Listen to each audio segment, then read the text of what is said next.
For more than 1,000 years, this city had never fallen. They called it the Queen of Cities, the heart of empires. This was not just a city, it was a fortress built to defy time itself. But in the silence of his chamber, a young sultan saw what others called impossible. They saw a young ruler, but he carried the weight of an empire in his silence. And in that silence, he made a decision that would change history.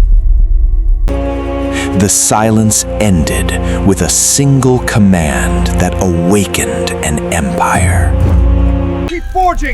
And across the empire, the call to war began to spread.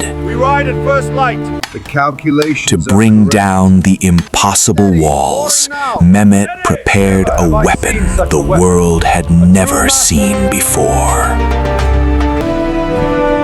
Then, with his army assembled and his great cannons prepared, Mehmet marched toward Constantinople.